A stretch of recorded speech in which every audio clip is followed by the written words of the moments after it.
हाँ जी, सारा बयान राम राम। मैं आपके साथ राजेंद्र प्रसाद बबलू खोकर। देखो, उल्फा का आपने नाम सुना है। उल्फा का मतलब, आपसे कोई पूछे उल्फा, तो उल्फा क्या? United Liberation Front of Assam. तो ये असम के अंदर एक उग्रवादी संगठन था जिसने भारत सरकार के साथ क्या किया? समझौता किया। आप इस पिक में देख सकते हो, माननीय अमित शाह जी होम मिनिस्टर, इनके साथ साथ होम सेक्रेटरी अजय कुमार भल्ला साहब है, और इधर असम के सीएम है बिस्वा साहब। ठीक, अब आपसे कोई पूछे ये कौन है? उल्फा की लीडरशिप जो समझौता कर रहे हैं। इस समझौते के तहत भारत सरकार ने असम के, देखो इस समझौते से पहले भी बहुत सारी जगह असम के अंदर आसपा लगा था। आसपा का मतलब arm force special power act है, आसपा लगा था। आसपा लगा था। इस आस 85% एरिया जो असम का है वो अब आसपा के कंट्रोल में नहीं है। मतलब आसपा ये हटा दी गई है इस समझौते के बाद में भी। मतलब अब 15% एरिया में उग्रवादी गतिविधियां हैं असम की, और ज़्यादा नहीं रही है। इस समझौते के तहत और क्या किया गया? सबसे मेन बात है वो ये याद रखना, इस समझौते में भारत सरकार 1,50,000 करोड़ रुपए क्या देगी? 1,50,000 करोड़ रुपए असम सरकार को देगी डेवलपमेंट के लिए। किस समझौते के तहत? उल्फा के साथ। इस पैसे से क्या होगी? वहाँ पे सड़कें बनेगी, कॉलेजें बनेगी, स्कूल्स बनेंगे, हॉस्पिटल्स बनेंगे। जो बेसिक नीड्स की ज़रूरत है अगर इंफ्रास्ट्रक्चर्स की ज़रूरत है, जो आधारभूत संरचना है, उनका निर्माण किया जाएगा इस समझौते। अब हमें क्या देखना है इस समझौते में? आप देखोगे इस समझौते के तहत उल्फा के लगभग 8,200 कैडर्स ने क्या किया है? सरेंडर किया, आत्मसमर्पण किया। भारत सरकार के साथ आत्मसमर्पण करके हमारी समाज की मुख्य धारा में आने की कोशिश की। किन लोगों ने? इन लोगों ने। ठीक, जो ये उग्रवादी थे इन्होंने हथियार डाल दिए हैं इस समझौते के तहत। अब सबसे पहले आपसे एग्जाम में पूछे कि उल्फा क्यों बना? देखो, आपको इंटरनल सिक्योरिटी देखोगे आप तो एक चीज याद रखना कि जो असम है, मैंने बोला कि ये है कहाँ पे? उल्फा था कहाँ पे? असम में था। असम का एक उग्रवादी संगठन जिसको भारत सरकार ने 1990 में आतंकवादी संगठन घोषित किया था। इसकी स्थापना क्यों हुई? ऐसी क्या मजबूरी थी कि उल्फा बना? वहाँ के लोगों ने इसको समर्थन, पूरे असम ने नहीं, कुछ गिने चुने लोगों ने उसको समर्थन दिया। सबसे पहले आप एक चीज़ नोट करो कि असम है, असम के लोगों की क्या है? एक अलग आइडेंटिटी है। मतलब उनकी खुद की अलग लैंग्वेज है, ठीक है, यूनिक कल्चर है, लैंग्वेज है, स्ट्रॉन्ग सेंस ऑफ आइडेंटिटी। आप देखो, मैं कह बिहू त्यौहार है, ये असम का बिहू त्यौहार जिसमें सींग के साथ बिहू नर्तक किया जा रहा है। ठीक, आप असम की वेशभूषा देखोगे, ठीक, असम के नृत्य वगैरह कल्चर वगैरह एक अलग है, ठीक है, लेकिन वो है हमारे देश का एक पार्ट, लेकिन एक आइडेंटिटी अलग है। अगर हम देखेंगे कि भारतीय जो हमारी भाषाएं हैं, 12 भाषा है, सॉरी 22 भाषाएं, उनमें असमिया भी एक भाषा है अपने, तो उनकी एक अलग आइडेंटिटी। अब होता क्या कि 19वीं सेंचुरी के अंदर आसपास क्या होता है, 19वीं सेंचुरी के आसपास बहुत सारे लोग असम में जाने लगे। क्यों जाने लगे? कि असम के अंदर क्या है? सबसे ज़्यादा चाय। हिंदुस्तान के लगभग 52% चाय प्रोडक्शन कौन करता है? असम करता है। सबसे पहले तेल कारखाने, अगर आज भी देखोगे, राजस्थान के बाद में असम दूसरा। ऑन शोर, ऑफ शोर नहीं, समुद्र तट पे नहीं, अगर धरती पे देखें, अपने इंडिया की ज़मीन पे देखें, राजस्थान के बाद में सबसे ज़्यादा पेट्रोल प्रोडक्शन करने वाला स्टेट कौन है? असम है। चाय भी असम में, कोयले की माइंस भी असम में, ठीक है। तो इसकी वजह से बाहर के लोग वहाँ पे आने लगे। इसके साथ साथ 1971 के बाद में, 1971 में जब बांग्लादेश आज़ाद होता है तो वहाँ से माइग्रेशन भी हुआ, वो लोग भी असम में आने लग गए। तो अब असम के जो लोग थे, जो उल्फा जिन्होंने बनाया, उनको अपनी आइडेंटिटी को लेके बाहरी लोगों को वहाँ पे नहीं बसने के लिए कहा कि ये बाहर के लोग हैं।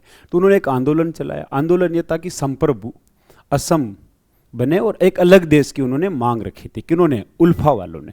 अब आपसे कोई पूछे स्टार्टिंग 19वीं सेंचुरी क्यों हुआ था? चाय, कोयला और ऑयल में असम क्या है? सबसे ज़्यादा माइग्रेंट्स, मतलब बाहर के लोग आने लग गए। अब जो वहाँ के लोकल लोग थे, इंडिजीनियस का मतलब वहाँ की लोकल पॉपुलेशन है, उसने क्या क्या स्टार्ट फील इनसिक्योर। वो लोग इनसिक्योर हो गए कि हमारा क्या होगा जब बाहर के लोग आएंगे, हमारा कल्चर का क्या होगा। अब मैंने बोला कि भाई सबसे ज़्यादा कोयला है, तो आप एक चीज़ देख लो कि ये वाला एरिया कोल रिजर्व में भी आप देखोगे तो असम में कोल रिजर्व वाला एरिया क्या है, ये ब्रह्मपुत्र घाटी और सुरमा घाटी का एरिया है, वहाँ पे कोयला भी है। आप दूसरा देखना कि सबसे पहले देखो, वैसे तो 1860 में पता चल गया था कि असम में क्या है, 1860 में पता चल गया था कि असम में तेल है, जब रेलवे लाइन बिछाई जा रही थी तब पता चला। लेकिन सबसे पहले डिगबोई में क्या था, डिगबोई में 1899 में क्या कहते ये रही डिगबोई, डिगबोई में तेल की का पता चला और तेल का खोज, पहला तेल का हिंदुस्तान का कुआं खोदा। आज भी नहर कटिया, शिव सागर, लखीमपुर, रुद्र सागर, डिब्रूगढ़, हुगरीजन, ये क्या है असम के तेल प्रोडक्शन एरिया। हिंदुस्तान में असम, अगर स्टोरेज को देखोगे आप, किसको, अगर स्टोरेज को देखोगे तो सबसे ज़्यादा स्टोरेज है, स्टोरेज मतलब तेल बहुत है वेस्टर्न कोस्ट के बाद में। लेकिन प्रोडक्शन में कौन सा स्थान है, दूसरा स्थान है, किसके बाद में, राजस्थान के बाद में। राजस्थान इंडिया का और ऑन शोर मतलब तटीय, ऑन शोर का मतलब है तटीय तेल प्रोडक्शन में राजस्थान का हिस्सा है 25%, हिंदुस्तान में पहला। फिर दूसरा कौन है, असम। अब आप असम में एक चीज और देखना, देखो दूसरा असम में चाय प्रोडक्शन। मैं असम की बात करूं तो असम में उल्फा को समझ पाएंगे। देखो असम में अगर चाय का अगर प्रोडक्शन देखोगे हिंदुस्तान का, अपने हिंदुस्तान का लगभग 52% प्रोडक्शन असम चाय का कौन करता है, असम करता है। तो अब यहाँ के लोगों को, अब चाय के बारे में आपसे कोई पूछे कि चाय की सबसे पहले भाई शुरुआत कब हुई थी, तो आपको याद रखना है चाय आई कहाँ से, बागाती फसल है, ठीक है, बागाती मतलब बागान की फसल है, रबी और खरीफ की नहीं है, बागान की फसल है। और दक्षिण चीन के यूनान के पठार से इसका मूल पौधा आया था, ठीक है। और व्यापारिक खेती की शुरुआत होती है 1838 में और दार्जिलिंग में इसके बीज बोए गए थे 1841 में, ठीक। फिर कछार में, नीलगिरी में चाय के बागान लगाए गए। लेकिन असम सबसे ज्यादा अनुकूल जगह थी किसके लिए, चाय के लिए। चाय के लिए कोरा वगैरह नहीं पड़ना चाहिए। आज आप देखोगे हिंदुस्तान में पहले 1950 के समय, 1950 के समय हिंदुस्तान पूरी दुनिया का 42% चाय प्रोडक्शन करता था। आज चाय प्रोडक्शन हिंदुस्तान का क्या हो गया है, 25% कम हो गया है। मतलब 25% के आसपास हम चाय का प्रोडक्शन करते हैं। किसका, पूरे वर्ल्ड के लेवल की बात कर रहा हूं मैं। तो आपसे कोई पूछे तो चाय प्रोडक्शन वगैरह इन चीज़ों को देखोगे आप, ठीक। अब इन चीज़ों में क्या कि उल्फा क्यों बना, वापस उसी पॉइंट पे चलते हैं पहले पे, किस पे, कि भाई चाय का भी हो रहा है तो माइग्रेंट्स आ रहे हैं, पूरे हिंदुस्तान के माइग्रेंट्स यहाँ जा रहे हैं कि चाय की फैक्ट्री हैं, फैक्ट्रियों में काम करने जा रहे हैं। तेल की रिफाइनरी है तो रिफाइनरी में भी लोग जा रहे हैं, कोयला है वहाँ की खानों में जा रहे हैं। तो वहाँ के जो लोकल लोग थे वो इनसिक्योर हो गए थे, किन से, माइग्रेंट्स वर्कर्स से, दूसरा लेबर से, दूसरा 1971 से जब बांग्लादेश से लोग आके बसने लगे तब भी इनसिक्योर होने लगे। उसी समय एक बंदा है, उसका नाम है प्रवेश बरुआ। क्या नाम है, प्रवेश बरुआ। यह है प्रवेश बरुआ, प्रवेश बरुआ। प्रवेश बरुआ कुछ गिने चुने आदमियों के साथ मिलके 7 अप्रैल 1989 में, सॉरी 1979 में क्या करता है, उल्फा की स्थापना करता है। तो उल्फा का मतलब United Liberation Front of Assam. तो आपसे कोई पूछे तो उल्फा की स्थापना कौन करता है, प्रवेश, कोई पूछे प्रेस बरुआ, प्रेस बरुआ, बरुआ ये स्थापना करता है। स्थापना करने का मतलब क्या था, इसका मतलब यही था कि हमको हिंदुस्तान से अलग होना है। किसने बोला, उल्फा ने। और उन्होंने सशस्त्र क्या कर दिया, आंदोलन शुरू कर दिया। ये उग्रवादी हरकत बहुत गलत थी और उन्होंने ये गतिविधि शुरू की। जैसे ये गतिविधि शुरू की, लोगों ने क्या क्या शुरू करना कर दिया, लोगों को मारना, टारगेट करके मारना, किडनैपिंग करना, बम धमाके। लगभग आज तक मैं 2019 तक या 20 तक भारत सरकार की वेबसाइट पे लगभग दोनों तरफ से 10,000 आदमी मारे गए इन लोगों की गतिविधियों की वजह से। कौन, लोकल 10,000 आदमी 44 सालों में मारे गए उल्फा की हरकतों की वजह से। भारत सरकार ने 1990 में क्या किया, उल्फा को बैन किया और आतंकवादी संगठन घोषित किया और इसके खिलाफ एक ऑपरेशन चलाया। किसके खिलाफ, उल्फा के खिलाफ। कौन सा, बजरंग है, कौन सा ऑपरेशन चलाया, बजरंग। 2010 के आसपास आप देखोगे भारत सरकार की आर्मी ने जैसे कंटिन्यू उल्फा के ऊपर क्या किया, 1990 से हिंदुस्तान पे इनके ऊपर कार्रवाई शुरू की तो ये लोग बांग्लादेश में जाके बसने लगे। बांग्लादेश में बसने का मतलब वहाँ पे शिविर कैंप लगे, वहाँ से ट्रेंड, जब वहाँ से उखाड़ के फेंका 2003 में, तो ये भूटान में जाके अपना शिविर कैंप लगाने लगे। कौन? उल्फा वाले 2003 के बाद में। ठीक, और ये इनका काम क्या था? जबरन वसूली, हथियारों की खरीद फरोख्त, अंधाधुंध हिंसा करना इनका मेन मकसद था उल्फा का। और उल्फा के प्रवेश बरवा अभी भी जिंदा है, अभी भी कहीं छुपे हैं, वो कहते हैं कहीं म्यांमार बॉर्डर पे छुपे हुए हैं। अब उल्फा का 2010 के बाद में रुख क्या हो गया? नरम होता है, भारत सरकार से बात शुरू कर देते हैं। किसके लिए?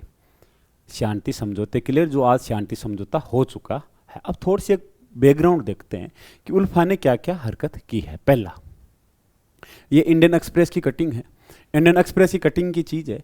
ये क्या कह रहे हैं कि जब 1990 के बाद में, जब 1990 में एट दी सेम टाइम का मतलब 1990 में भारत सरकार ने क्या किया? इनके खिलाफ कार्रवाई की और इनके खिलाफ कौन सा ऑपरेशन शुरू किया? आपसे कोई पूछे ऑपरेशन बजरंग क्या है? किसके खिलाफ था ऑपरेशन बजरंग? उल्फा के खिलाफ था। किसके खिलाफ था? ULFA United Liberation Front of Assam, इसके खिलाफ ये कार्रवाई की गई थी। कौन सा? ऑपरेशन बजरंग। और प्रेसिडेंट रूल लगा दिया गया 1990 के बाद में। लगभग 1200 उल्फा जो उग्रवादी थे उनको गिरफ्तार भी किया गया उसी समय, लेकिन उल्फा की कमर नहीं टूट पाई उस ऑपरेशन से। उल्फा जिंदा रहा। उसी समय आप देखोगे, ये देखो, उल्फा है survived some parts of the help from the outs of the India, Bharat के आउटसाइड से लोगों ने उसको हेल्प की। इसके कैंप्स म्यांमार में रहे, इसके कैंप म्यांमार, बांग्लादेश, भूटान में इसमें कैंप रहे। ये जंगल में कैंप लगाते थे, अपने ट्रेनिंग सेंटर बनाए थे, इन्होंने बेस बनाए, नए लड़कों को भर्ती किया उल्फा ने। ठीक, अब उसके बाद में आता है कि आप देखोगे उल्फा का, अगर आप देखोगे इंसर्जेंट देखोगे नॉर्थ ईस्ट और म्यांमार वाले एरिया में था ही था, लेकिन इसका संबंध इस्लामिक टेररिस्ट आउटफिट, ठीक है, एक है हरकत उल जिहाद अल इस्लामी के साथ इसका संबंध, अलकायदा के साथ इसका संबंध। इंडियन एक्सप्रेस न्यूज़ के बारे में, इंडियन एक्सप्रेस में बताया गया है कि अलकायदा का जो मेन लीडर था ओसामा बिन लादेन, मास्टरमाइंड 26/11 वाला, उससे भी प्रवेश बरवा मिलता है। मतलब ये लोग मिलते हैं। इनकी एक और हरकत है उल्फा की, आप देखिए, जब कारगिल का वार हुआ था तो कारगिल वार में उल्फा ने किसको सपोर्ट किया था? इंडियन एक्सप्रेस में लिखा है, इंडियन एक्सप्रेस में आर्टिकल आया है, उस आर्टिकल में लिखा है कि कारगिल वार के समय उल्फा ने देश से गद्दारी करके, वैसे भी गद्दार था, उग्रवादी संगठन है ये तो, ठीक है, इसने क्या किया था? उल्फा ओपनली सपोर्ट दी पाकिस्तान। किसमें? अपनी न्यूज़पेपर आती थी उनकी, स्वाधीनता, उसके अंदर कारगिल वार में पाकिस्तान का सपोर्ट किया। ये ICI, इंटर सर्विस इंटेलिजेंसी, इसके साथ क्या था? उल्फा का संबंध भी रहा है, लेकिन अब इन्होंने सरेंडर कर दिया। अब आता टूवर्ड दी पीस टॉक, मतलब पीस टॉक की तरफ इन्होंने क्या क्या कदम उठाए वो देखो। पीस टॉक के लिए सबसे पहले 2005 में मतलब भारत सरकार और उनके बीच में बातचीत होना शुरू हुई थी, तो 11 बंदों का एक मेंबर बना था, पैनल बना था, जिसमें कौन थे? पीपुल, इसका नाम था पीपुल कंसल्टिव ग्रुप, PCG। अब इसके अंदर थे कौन? गणपति अवार्ड, ज्ञानपीठ अवार्ड से, गणपति ज्ञानपीठ अवार्ड से सम्मानित इंदिरा जी गोस्वामी, उनके नेतृत्व में। लेकिन उल्फा ने बातचीत बंद कर दी और इस बातचीत को सपोर्ट नहीं किया। उल्फा ने क्या किया? वॉकआउट कर दिया, कहा कि हमें डिस्कस नहीं करना। फिर वापस उल्फा ने अपनी हरकतें शुरू कर दी 2005 बाद में, वही हिंसा, वही किडनैपिंग, वही लूटपाट और असम को अस्थिर करने की कोशिश की। किसने? उल्फा ने। उसके बाद में उल्फा में एक लीडर खड़ा होता है, वो होता है अरबिंदो, ठीक है, तो अरबिंदा या फिर अरबिंदो बोल सकते हो, अरबिंदा है राजखोवा। इन्होंने क्या किया? भारत सरकार से शांति के लिए, शांति समझौता 2008 से ऑनवर्ड के लिए प्रोसेस शुरू की। और 2012 से में कहते हैं कि प्रवेश बरवा को उल्फा से बाहर कर दिया गया। मेन उल्फा के ऊपर कमांड किसकी रही? अरबिंदा राजखोवा की रही। प्रवेश बरवा को बाहर कर दिया गया उल्फा से। उनके पास है कुछ सैनिक उल्फा के, लेकिन ज़्यादा उग्रवादी उनके साथ नहीं है। अधिकतर 90% उल्फा का नेतृत्व उन्हीं के पास है। इन्होंने बात शुरू की, प्रवेश बरवा को बाहर कर दिया। अरबिंदो राजखोवा ने 2010 से ये बात शांति की, समझौते की बात शुरू होती है, जो जाके अब बातचीत खत्म होती है। 2012 में भी आप देखोगे हैं, प्रोटाक में 2012 पॉइंट सबमिट किया जाते हैं भारत सरकार को, हैं, और आज जाके वो डिस्कशन खत्म होता है। आज पीस एग्रीमेंट हुआ है, ठीक है, 3-4 दिन पहले शुक्रवार को हुआ था। तो पीस एग्रीमेंट किसके साथ होता है? उल्फा के साथ। वर अब उल्फा ने क्या कर दिए? अपने हथियार डाल दिए। अब आपसे कोई पूछे कि उल्फा क्या है तो आप इसके बारे में बता सकते हैं। इसी के साथ जय हिंद, जय भारत।